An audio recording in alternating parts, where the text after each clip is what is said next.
I welcome all of you to this webinar on opportunities in Indian chemical sectors today. It is the 10th webinar in a series of 12 webinars that the embassy is organizing over a period of two weeks. Chemicals are an indispensable and integral part of modern life, touching almost all spheres of human activity.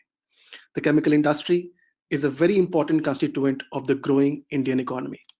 It is the mainstay of our industrial and agricultural development, providing several building blocks and raw materials for a number of industries, including textile, paper, paint, soap, detergent, pharmaceutical, agrochemical, and you name it. India has also emerged as one of the focus destinations for chemical companies worldwide. The Government of India has also kept its focus on making the chemical sector innovative by setting up centers of excellence in the chemical sector at National Chemicals Laboratory Pune, Central Institute of Plastic Engineering and Technology Bhubaneswar, and various Indian institutes of technology. The Government of India has undertaken a number of reforms for further increasing the ease of doing business in India and for further integrating a self reliant India with the world. Today's webinar is a step in this direction, where we'll focus on both the aspects of the chemical sector, investment, as well as trade. India and Switzerland are long standing dynamic partners.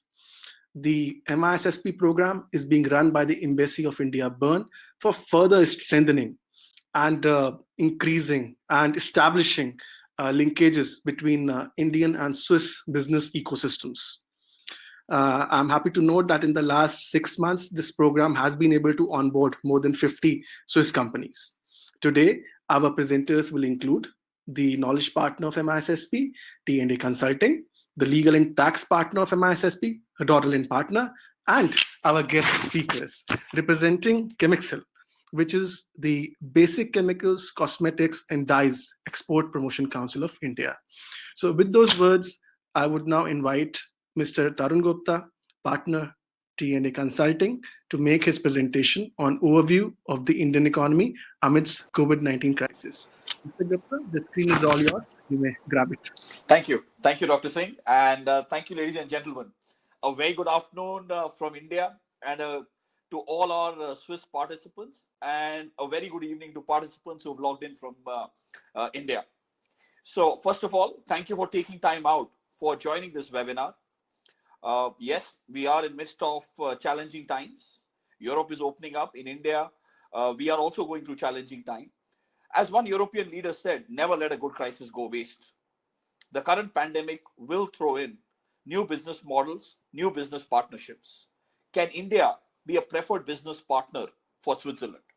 What are the opportunities in India? The challenges. What has changed in India? What is changing in India?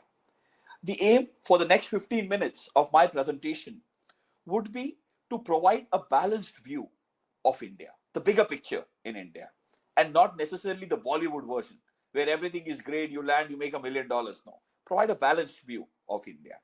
And I'm also cognizant that there has been a deluge of webinars, presentation over the last 10 weeks.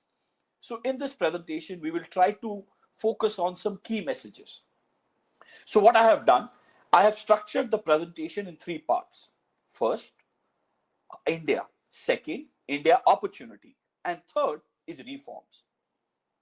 So India, for me, India, 4 letters best define India. Those are the 4 Ds. What are these Ds? Democracy.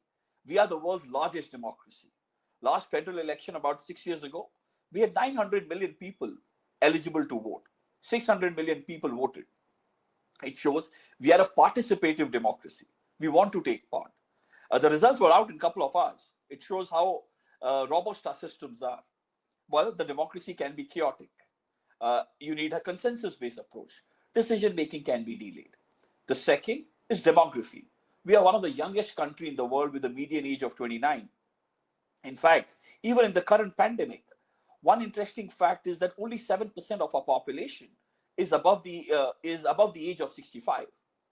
In fact, we will add, or we continue to add, the population of Switzerland every month to our working age group. This is an opportunity, but also a challenge. We need to create that many jobs, and we will continue to add this till 2030. Third D is diversity. I'm proud of it. Diversity in terms of eating habits, diversity in terms of languages. We have 22 official languages. There is more diversity in India than even if you go from northern to southern Europe. And the fourth D is disparity. That's also a fact. Top 1% of the country's population controls 60% of the wealth. In fact, top 10% controls 77% of the wealth. Not only that, if you look at states within India, there can be a difference of 10x between the most developed state and the least developed state. Whereas in other markets, this difference could be about 4x. In fact, our high performing states, top 8 high performing states, account for 50% of India's GDP. I would like to draw your attention particularly to the graph, which shows the sectoral contribution of services. Yes, I'm proud of that. India is the only country which jumped from agri to services. However, if we have to provide those jobs, we need to get our manufacturing right. So, what's our vision? We want to be a 5 trillion economy. And is this ambitious? Oh, yes, this is very ambitious. It needs a real growth rate of 8%, and it needs a virtuous cycle of savings, exports, and investments. How are we doing on investments? Over the last 70 years, we've got $600 billion of investments. But in the last 5 years alone, we've got 50% of that. And interestingly, 90% of that is in the automatic route, which means you did not require any government approvals. That shows you the openness of the economy. And more importantly, as a foreign company, you do not necessarily need a local partner if you don't wish to share your intellectual property or trade secrets. A very, very few sectors where you essentially need a prior government approval. In fact, India is ranked as the third most preferred greenfield destination. And why is that? Dr. Singh hinted at that.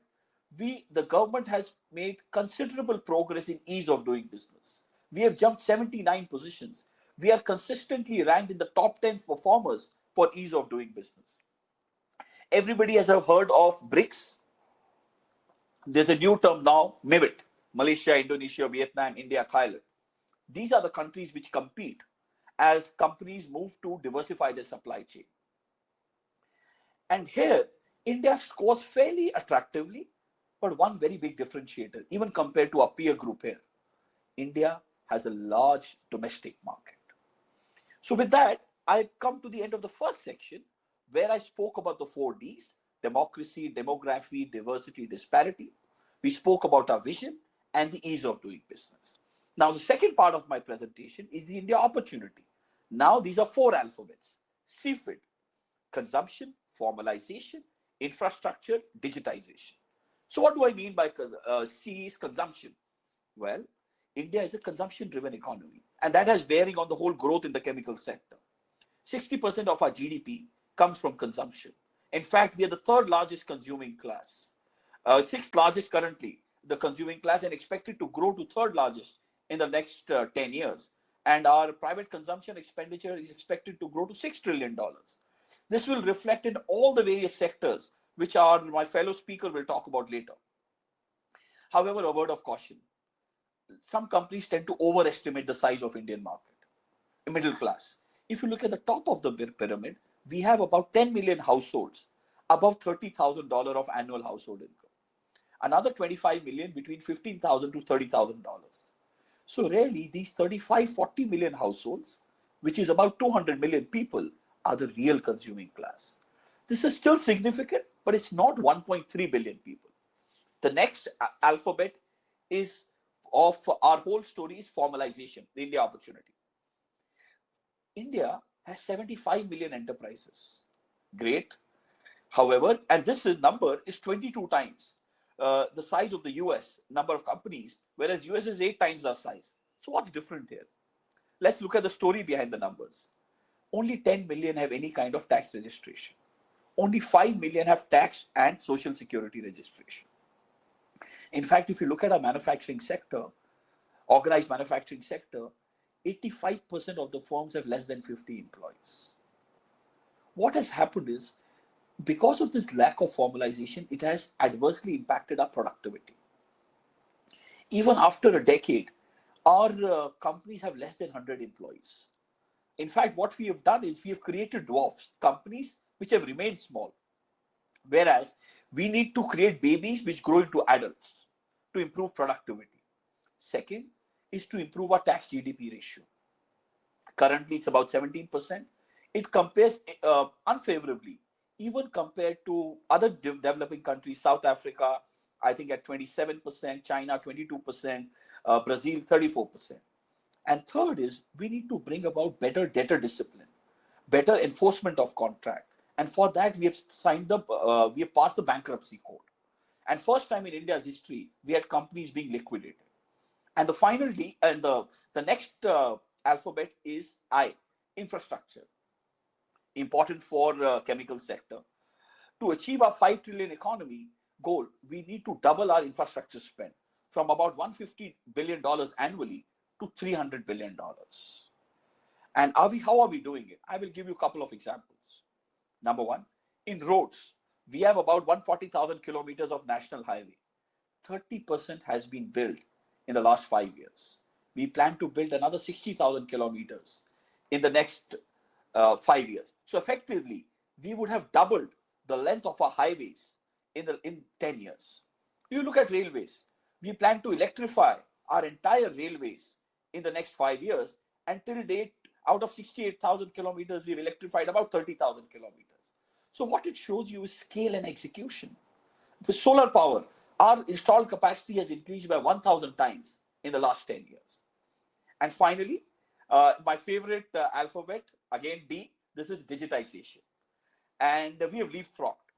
This whole India stack, what you see, is a game changer. It is the primary driver for financial and technology inclusion. And I say with utmost conviction, there is no country in the world which has achieved this. This has a concept of presence-less, paperless, cashless, and consent-less. We have this holy trinity called JAM, a billion people with biometrics, done. We have a billion people on mobile phones, done. And we want to link a billion bank accounts. In the last 6 years, we have opened 385 million bank accounts. And what are we doing with this? We are transferring our welfare schemes directly to the beneficiaries. We have transferred $100 billion to various schemes. Then our consumers have jumped directly on the electronic banking. We leapfrog. After 70 years, we have only 50 million credit card holders. But in January, we had over 1 billion transactions on the internet. And why we've been able to do that is primarily in our number of mobile internet users, which are currently 600 million people. And also the fact that our data consumption has increased by 44 times in the last 5 years. When there is opportunity, there is a small wrinkle of taxation. Yes, we have made major reforms here. Our corporate tax rate has come down by about 10%. And now we are fairly competitive to now it's about 25 odd percent. If you're new manufacturing, it's even lower at about 17%. One more thing which we have done, our tax authorities were infamous for litigation. But now we have signed over 300 advanced pricing agreements to offer predictability. We've also made changes on our indirect taxation. India was not a unified market earlier, but now we have a uniform goods and service tax. Again, to give an idea of scale, on this portal, we already close to 9 trillion invoices have been loaded. We are reducing our logistics cost as a percentage of GDP from 14 to 10%. What it translates for a company is reduced transit time of a lorry. It also transited to more efficient warehouses where sizes are increasing from 5,000 square meters to 50,000 square meters. So this brings me to the end of my second part of the presentation where I spoke about India opportunity, CFIT, consumption, formalization, infrastructure and digitization, and changes in the tax reforms. And I will move on to the final part, which talks about reforms. Here, first is there are 4 letters, 4 L's, laws. We have repealed 1,000 laws over the last 5 years. We have brought about online, all the information online so that it's transparent. It does not allow for manual intervention. What it does is we want to reduce the cost of compliance and the time taken to compliance. So that's the first L is laws. Second L is liquidity. We've been stuck by this pandemic. However, we have focused on providing liquidity, especially to small enterprises. $40 billion of loan available, collateral free, reduced bank lending rate. And we use this opportunity to also reform other sectors like coal, space, really, to encourage efficiency, which some of the private sector may bring in these sectors. Third, it's been a challenge in India is labor. Anybody who's dealt that was very challenging. We had over 200 central and state labor laws, but now all the 44 central labor laws are being put into four codes. My fellow speakers will talk later on that. The final is land. Oh, that was buying land in India, expensive, time consuming, non transparent, you name it.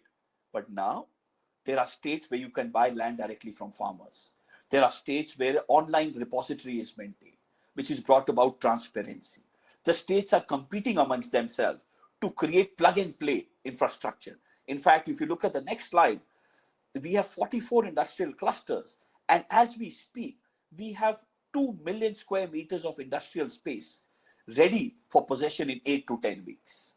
With that, I come to the end of my presentation with this slide, which shows all the marquee foreign companies across sectors. Even if you look at chemical and consumer, you look at the sectors and we have a presence here. And we would love to see more Swiss companies. Thank you for your patience. Over to you, Dr. Singh.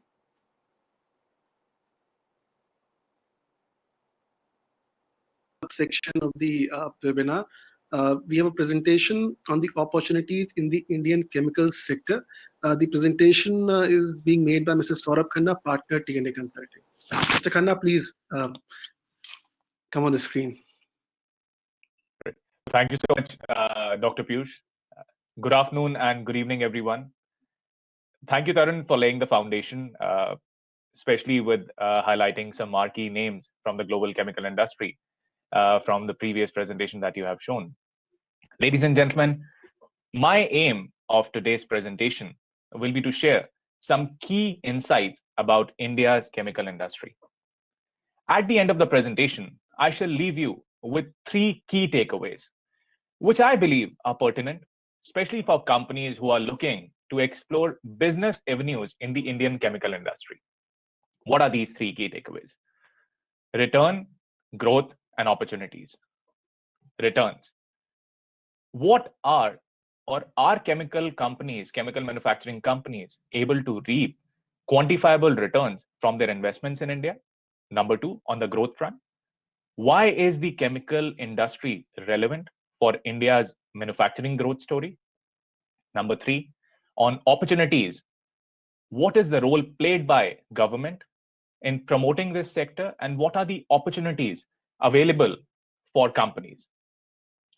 With this, allow me to summarize India's chemical story into one phrase: an outperformer.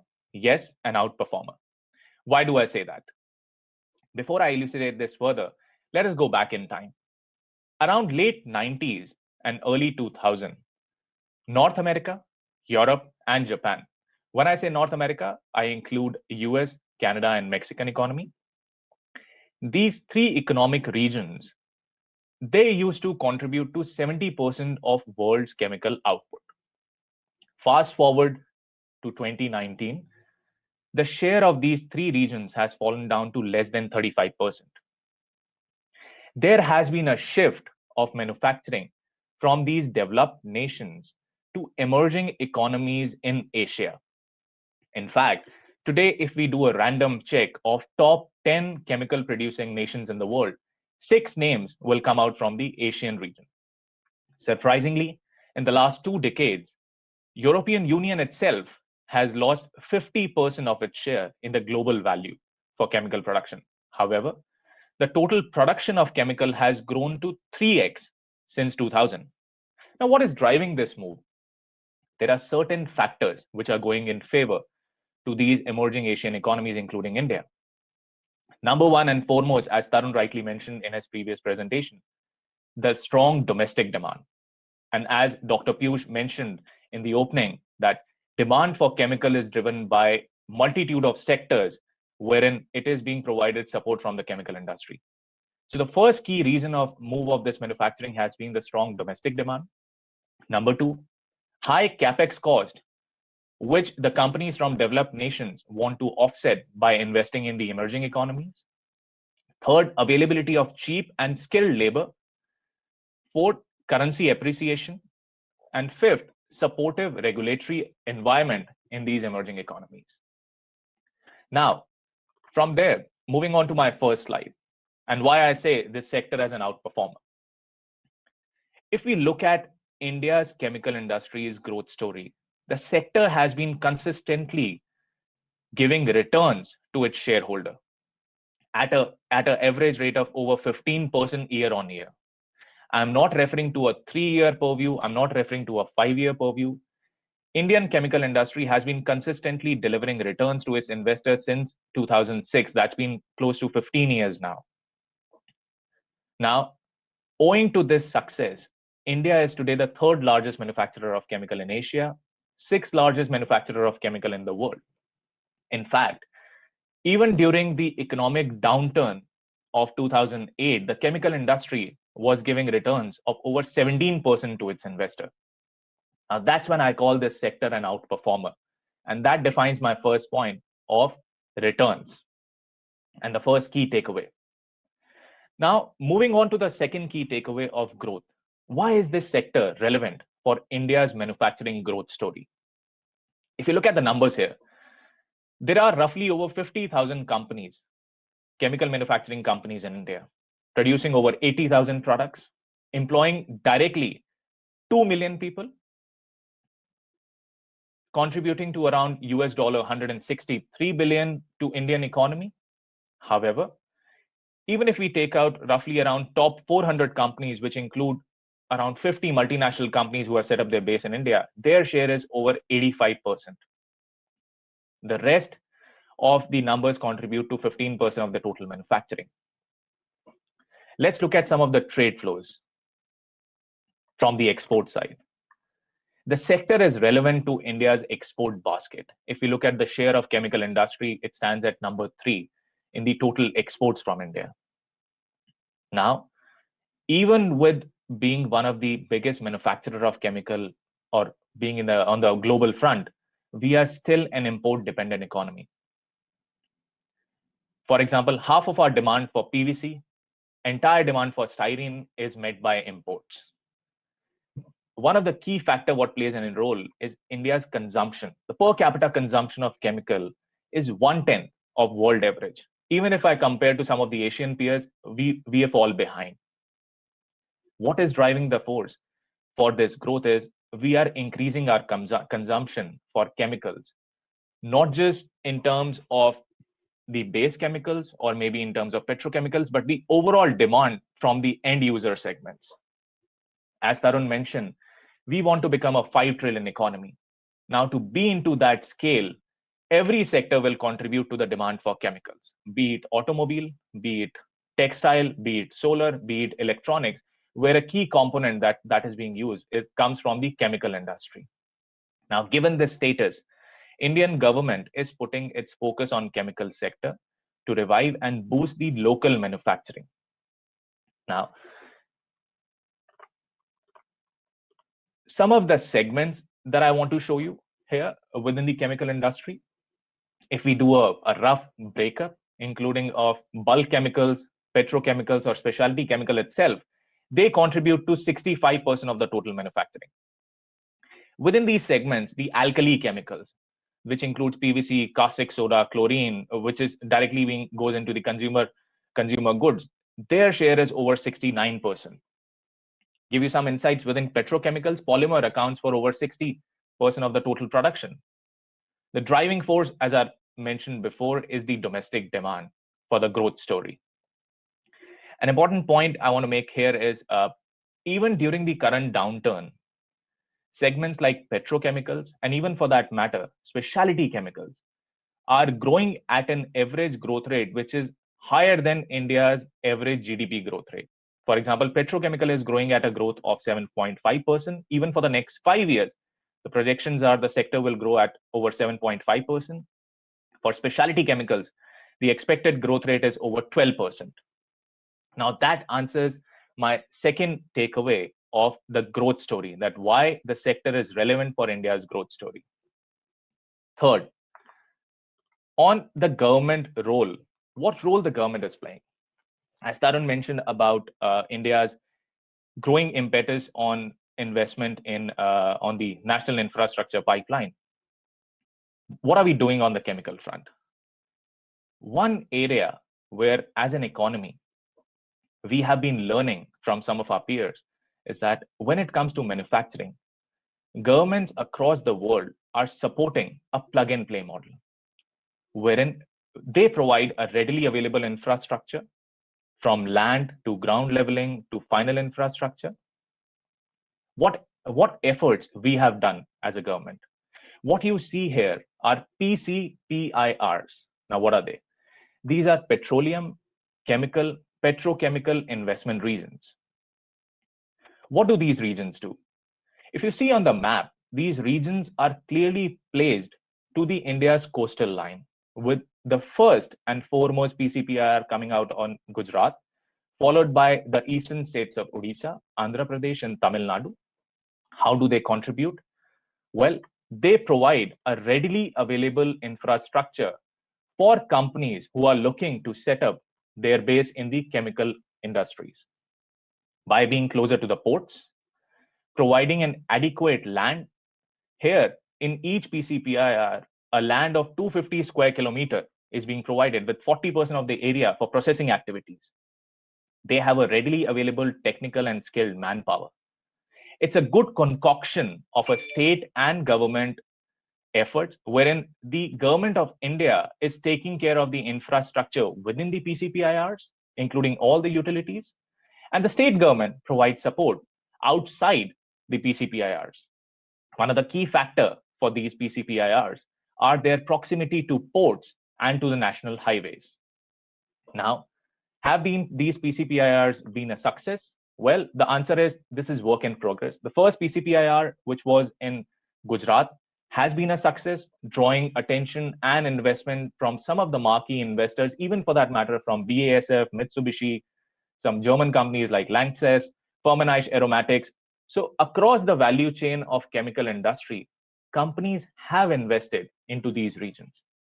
Government now wants to revive this sector. They have come up with new policy guidelines to ensure that these sectors, these PCPIRs, are perceived as an important investment regions. That was one of the initiatives that the government is clearly providing, especially with regards to providing opportunities for foreign companies and as well as for the domestic companies as well. Other than that, there have been factors like reduction in the import duties for some of the chemicals like butane, propane, which goes as intermediaries, providing infrastructure, even with the campaign called Swachh Bharat, wherein a clean and efficient environment is being proposed. So that covers the third point where I talk about the opportunities which are available and the role played by the government. Now, moving on to the next slide on segmentation, on specialty chemicals. Now, why are we talking about specialty chemicals? Specialty chemicals are low investment but high value segments. They are driven completely by demand from consumer goods. They are driven by demand from the day-to-day consumption that we do. Why is this sector relevant? It contributes to 20% of the total investment or total value of India's chemical manufacturing. In terms of number, it's $33 billion for the market size. An important point here to see is that the growth. The sector has been growing at over 12% year on year. And even if we read any analyst report, this sector is expected to maintain its growth. And this is one area where companies across the world have been looking to get into the Indian market, either by way of sourcing or by partnering with Indian companies by doing joint ventures, or by setting up their own manufacturing facilities and offsetting the high costs which they may be incurring back in Europe or maybe in other developed countries. Biggest opportunities within the specialty chemicals lies in in the end user segment lies in the personal care, agrochemicals, food additive, flavors and fragrances, which again are driven by the domestic demand.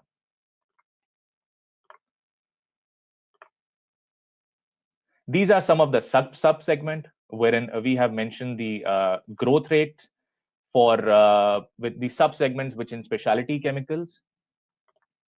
Now, let me come to the next slide, which talks about the growth drivers. What is driving the entire India's chemical industry and its growth? As I rightly mentioned, the rising domestic demand. We spoke about earlier in the presentation about achieving a 5 trillion economy.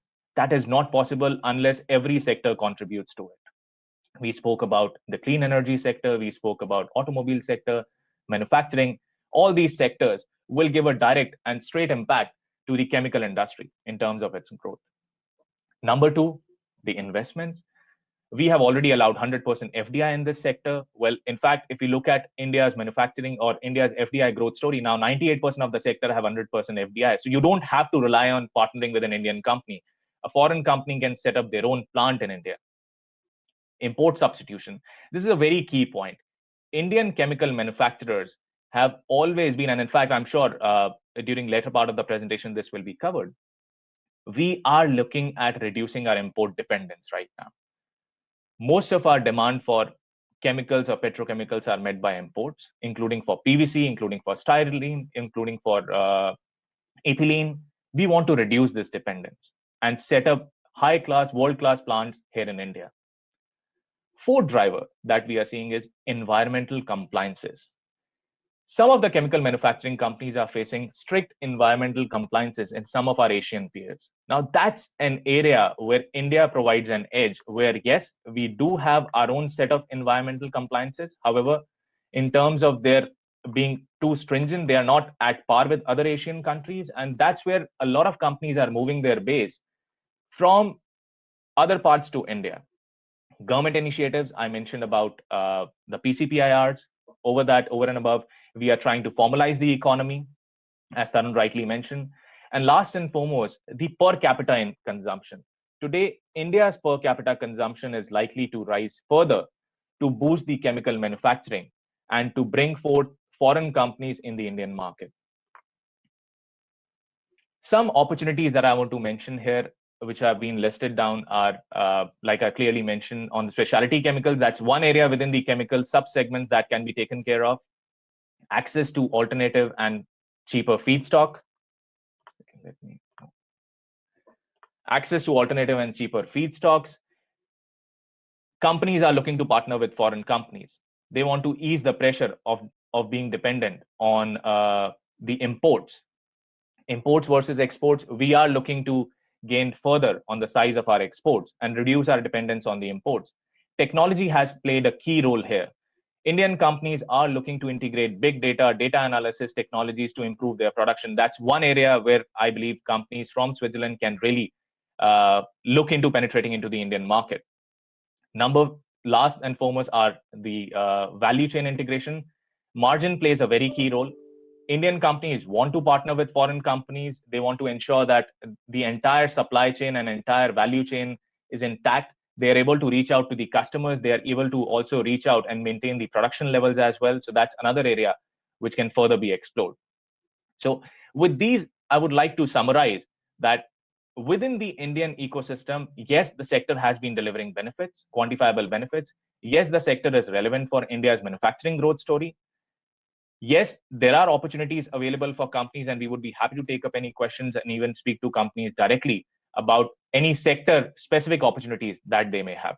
So with that, I would like to end my presentation, and over to you, Dr. Piyush. Thank you.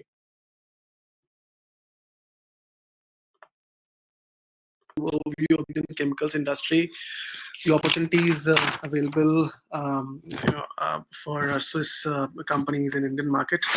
Let me now move on to the next presentation.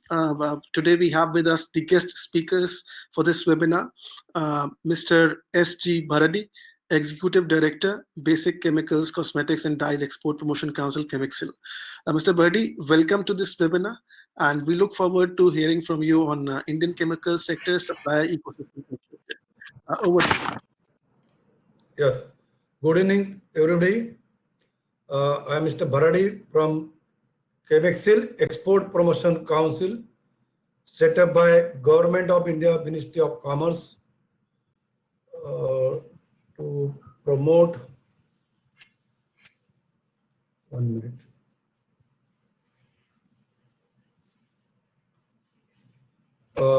Promote exports of dyes, chemical, cosmetics, agrochemical, pesticides, and castor oil, essential oil from India.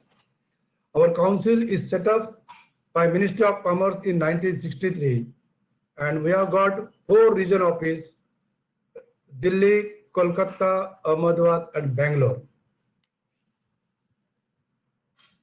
This Chemexil has got 4 separate panels with looking after the exports of dyes and dye intermediates, inorganic chemical, organic chemical, and agrochemical, cosmetics, toiletries, soaps, detergent, essential oil, and we have got separate panel of castor oil and its derivative, as well as specialty chemical. Our total export of product coming under Chemexil is 3.3. Our membership of the Chemexil is 3,379 pan India basis, and out of that 50% members are coming from inorganic, organic, and agrochemical panel. Second largest panel is the dyes and dye intermediates.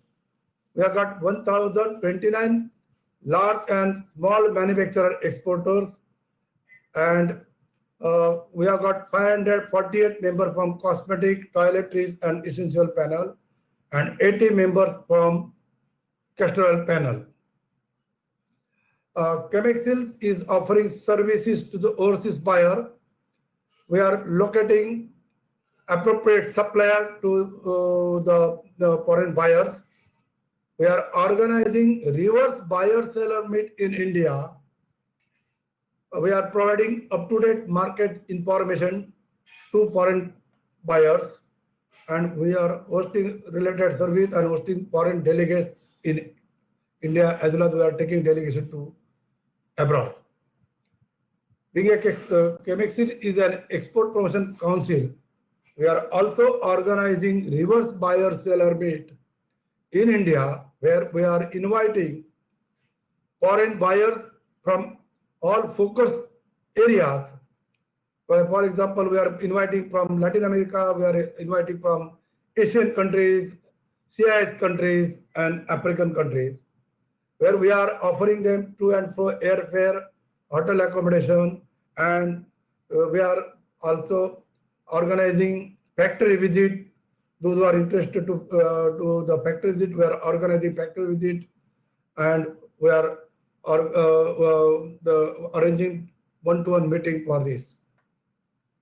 As you are aware that Chemexil, being the Export Promotion Council, government has appointed a nodal agency to look after the REACH registration in India, and since we have got more than 1,700 members from the chemical sector, members, those who are exporting to the European countries, they have to register their product, and then only they can do export of their product to the foreign countries. For that, Chemexil has organized different type of awareness seminar on REACH. We are conducted factory visit, we are visited laboratories under the UCITD projects, and also doing gap analysis. We have prepared a REACH regulation for MSME, was prepared and shared to the small scale industry so that they can understand the REACH. As on date, for first registration, there are 279 Indian companies who have registered 824 substances under REACH, EU REACH in the 2010 deadline. And as far as the third deadline is concerned, maximum members have already registered their product under this deadline, and still people are registering their products under EU REACH. My earlier speaker is already covered a lot of information about the Indian chemical industry. Here, I would like to only highlight that Indian chemical industry has grown exponentially in diversified manufacturing base in synchronized with Make in India initiative of facilitating investment in rising bar of skill development and build state-of-the-art manufacturing technology. As you know, India is the most preferred destination for investment in chemical industry, and growth of this sector stood as $163 billion in 2018 and is supposed to grow to $346 billion in 2025. There is also Indian agrochemical industry, which manufacturing 80% product under generic and non-generic pesticide, and also is backed up with the 125 technical grade manufacturers. There are 800 registered formulator network and also near about 145 distributors in India. Chemixil also looking after the Indian dyes and dye intermediates industry. This is the second highest export segment and one of the core chemical industry contributes significantly in shaping the economy of India.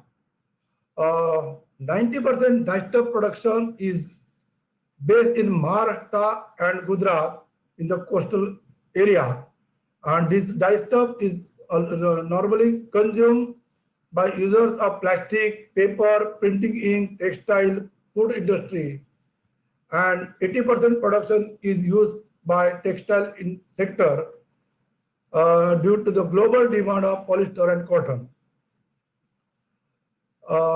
This industry contributes 16% global share by India by backup of impressive CAGR of more than 15% consistently from last 10 years. Maximum demand in this sector is reactive dispersed dyes, wet dyes, and export of this industry to the Switzerland for the year 2019-20 was $31.59 million over 20.07 million for the period of last year to 2018-19 and registering growth of 57.38%. Chemixil also looking after the export of inorganic, organic, and agrochemical panel. The current economy shows that Indian chemical industry is supposed to grow at 9% annually, and I already informed that this will be reached to the 346 billion in 2025. The growth driver of Indian chemical industry are poor in demand and ADU segment, expanding export vessel, enhancing export competitiveness, a large population and reliance of agriculture, also global shift to Asia as a major chemical manufacturer globally. This panel export to Switzerland for the period April to March 1920 was $195.22 million over previous year 177.78 million, registering 9.81%. Chemixil also looking after the Indian cosmetic, toiletries, and essential oil industry. As you know that the increasing healthcare awareness coupled with rising disposable income has categorized soaps and detergent as an essential consumable product in the developed as well as developing region. Indian cosmetic industry has overall market standing for 6.5 billion and is expected to grow 20 billion in 2025 with a CAGR of 25%. This panel is export to Switzerland for the period 2019-20 was $7.85 million, or previous year $4.44 million, registering growth. Highest growth is 76.80%. to Switzerland. Another panel is the castor oil. India meet 90% global demand of castor oil. India's export of castor oil and derivatives are estimated to worth of 7,500 crores, near about 1.1 billion per annum. The global castor oil derivative market estimated to over 3 billion is highly depending on India. India is the largest exporter of castor oil. The global castor oil market is expected to grow at CAGR of 4.3% during 2018 to 2020. India, being the largest producer of castor oil as well as castor oil, still attract manufacturers to invest in India for castor oil and seeds. This slide is showing the total exports of the product coming under Chemexil for the period April-March 1920 over April-March 2018-19. The 2018-19 dyes export was 2.8 billion, and our export for the year 2019-20 2.9. There is a 2.97% growth, overall growth for the world. The largest export contributing by organic chemical, which is 8.2% billion, and there is a agrochemical exports is 3.2% to 3.2 billion, and there is a growth of 4.37%. If you see overall, the last 2018-19 total export is 19.09 billion, but because of this present situation, COVID start from January, February, and the recession in the world market, there is a decline in the export for 2019 and 20. Total export is 18.36 billion, which is declined by 3.81%.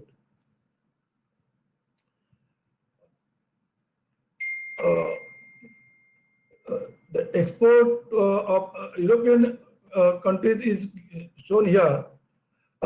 In 2018-19, our export to European countries is 2.5 billion, and 2019-20 it has been export to 2.5 billion, which is there is a growth of 2.26% European market. As far as export to Switzerland, there is a 16% growth in this market.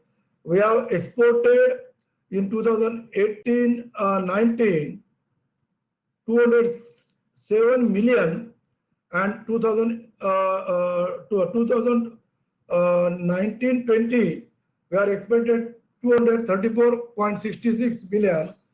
It's a growth of 16% in this market. So we can also increase our share in this market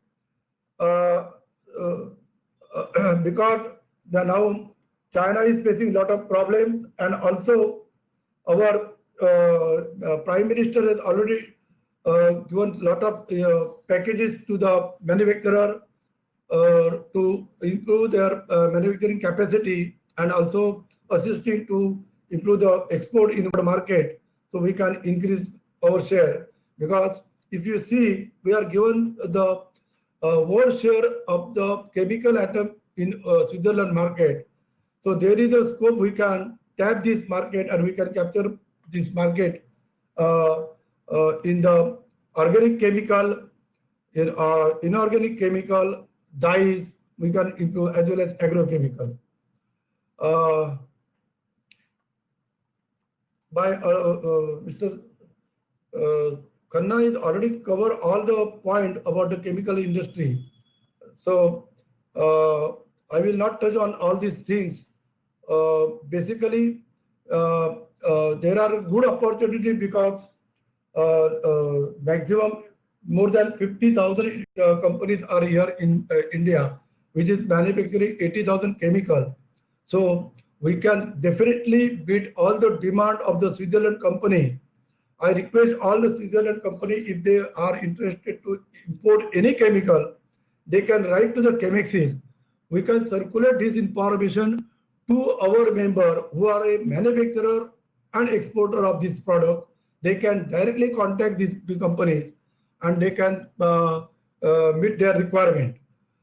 So I request all my counterparts, those who are interested to import any chemical, they can contact Chemexis. With this word, I can end my presentation. Thank you very much. Hello. Thank you, Mr. Bharati, for giving us an industry perspective and a supply perspective on the chemicals industry side. The presentation is highly appreciated. Now let me move on to the next presenter, which with the presentation being made by the legal impact partner of MISFP, Roddle and Partner. So may I please invite Ms. Ritika to take over. Thank you, Dr. Singh, and a warm welcome to all the attendees. Now with this, we will give you an overview, and due to paucity of time, we'll just skim through some slides here. The idea is to give you a legal overview and an accounting and compliance update. Now, the slide that you have in front of you is giving an overview of the various entry options that are available to entities entering into the Indian market. We have listed out several options as are available, that are available. As has already been pointed out by the previous speakers as well, we note that an incorporated entity model through the form of a subsidiary, a private limited company, or a joint venture is the most preferred option. However, before entering into the market, it is important to have a proper structuring advisory in place to be sure that the entry route which you are opting to enter the Indian market with is appropriate to suit your business needs. I'd quickly move on to the next slide here. What we have here in front of you is what is it that setting up of an Indian entity looks like, then some sector specific laws, then talking about law enforcement, insolvency and bankruptcy law, and labor laws.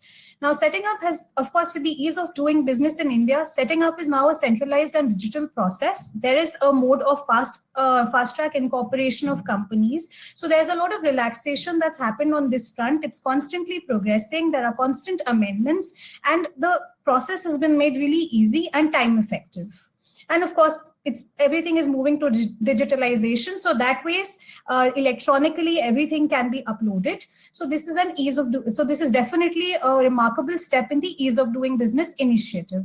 Now, talking about sector specific, some parts of this has already been taken up by the esteemed panelists here. For example, 100% FDI in chemical sector under automatic route is permitted except in hazardous chemicals industry. Then there are certain guidelines under the environment protection laws, which I have listed out over here. Now, coming to law enforcement, it's important to note that when contracts are being drafted, the choice of law and place of jurisdiction should be given weightage to, keeping in mind the local laws that are prevalent in India. Of course, India has a very advanced Arbitration and Conciliation Act, and this can be opted for as a mode of dispute resolution, but this plays a key role when you're looking at the choice of law forum in your contractual documents.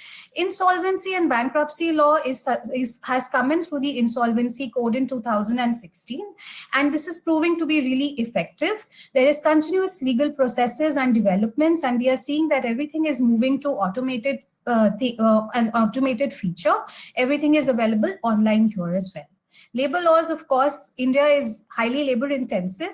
We have a myriad of central and state laws, but there is a constant drive to bring them together to make it uniform, which we are seeing translating into translating, and we are expecting the 4 codes which consolidate over 44 central laws to be implemented fairly soon. So with this now, giving you an overview of legal update, and we're happy to take on questions later. I hand over to my colleague Sushant, who will take you through regulatory updates from his side.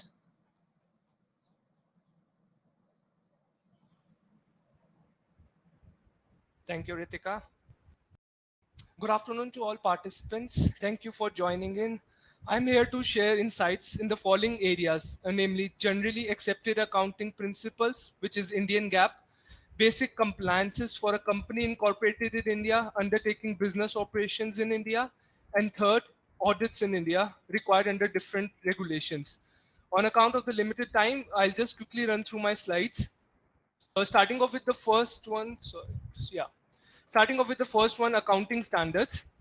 In India, accounting standards were initially set up by Accounting Standard Board, which is a body of ICAI, Institute of Chartered Accountants of India. It is one of the premier body in regulating the profession of accountancy. These standards were adopted by the government in 2006 and made mandatory for the purpose of preparation of financial statements and reporting purposes. As on date, there are 31 in mandatory AS which are applicable differently depending upon the size of the company. These standards define the Indian GAAP, similar to the accounting standards issued by the Swiss Foundation for Accounting and Reporting, which define the Swiss GAAP. However, these accounting standards were not comparable to IFRS, which is International Financial Reporting Standards. Accordingly, a need was felt for an updated standards which are comparable with IFRS. Accordingly, in 2015, Government of India introduced the IND AS, which is a converged form of IFRS. The point to be noted here is that India did not adopt the entire IFRS. It adopted a converged form of IFRS. There were certain carve-in and carve-outs which is made which distinguish it from the Indian GAAP from the IFRS. Also, the point to be noted here is that in India, if a company is incorporated in India, it is required to publish its local financial statement as per Indian GAAP, be it AS or Ind AS, irrespective whether it is preparing financials under IFRS. So it is mandatory to publish financials each year as per the local Indian GAAP. Coming to this next slide. This slide basically highlights the compliances which are required to be undertaken for entity operating its business operations in India. Accounting standards discussed. Coming to second, company secretarial. This requires compliances as per company law in India, which require like regular filing with government bodies, statutory documentation maintenance, meeting of shareholders and board of directors to be documented in a company book. Statutory registrations have to be obtained and returns have to be filed on a regular basis. Direct tax. This refers to taxation which is levied on income and profits of a person who pays it rather than goods and services. It broadly requires compliances in respect of tax filing, tax return filing, disclosing income and deductions, TDS, which is withholding tax, advance tax, and transfer pricing regulations. It requires submission of data in a timely manner. Some compliances to be required to be undertaken on monthly, quarterly, and some on annual basis. Indirect tax. Indirect tax is taxation which is levied on goods and services rather than income and profits of a person. GST was introduced in 2017 in India to replace the existing multiple taxes levied by central and state government in India. It broadly requires compliances on a monthly, quarterly basis the threshold defined, which is generally the revenue of the company. Also, annual returns have been introduced and annual audits have been introduced recently. Since it is a new law, it is evolving regularly and accordingly compliances are changing. Second would be the custom law, which is applicable on goods imported into and exported from India and require compliances accordingly. Audits we'll be discussing in subsequent slides. And last would be labor laws. Labor laws in India encapsulates a lot of laws under it, requiring the requirements of employees like job security, health safety, minimum wages, pension and insurance, and right representation.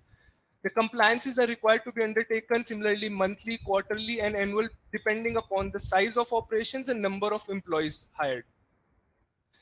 Coming on to the next slide, which is audits.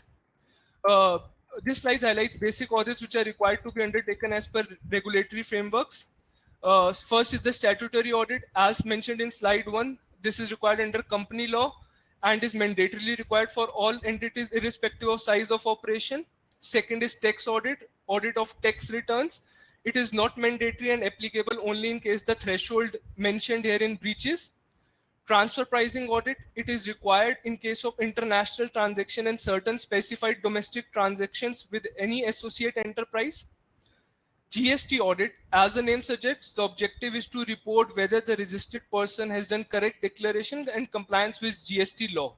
Not mandatory and applicable only if the threshold exceeds. Cost audit, audit of cost records, not mandatory and applicable in case the threshold exceeds. HP2 audit, this is not an audit required by any regulation. It is more driven by the requirements of the group. If a group requires Indian financials to be prepared as per their local standards or for a different time horizon. Needless to mention that all audits are required to be undertaken by independent professionals who are governed by various regulatory bodies for work undertaken by them. With this, I come to end of my presentation. We have tried to briefly touch upon the vast topics because of limited time availability. We would be happy to take up questions and connect and discuss further on specific case basis.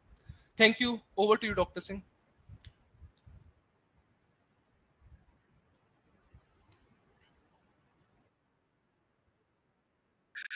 Brief, and as they say, brevity is virtue. So so thank you for being brief and clear.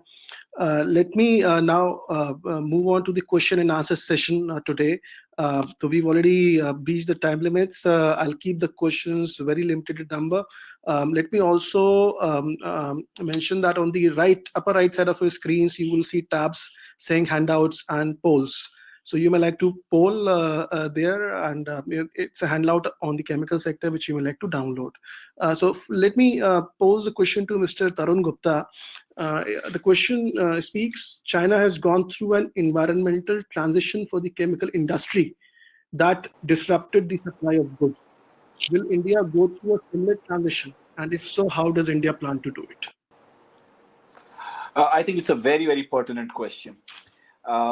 See, one thing is very clear: India is a very reasonable, is a responsible signatory to all the climate change accords, right?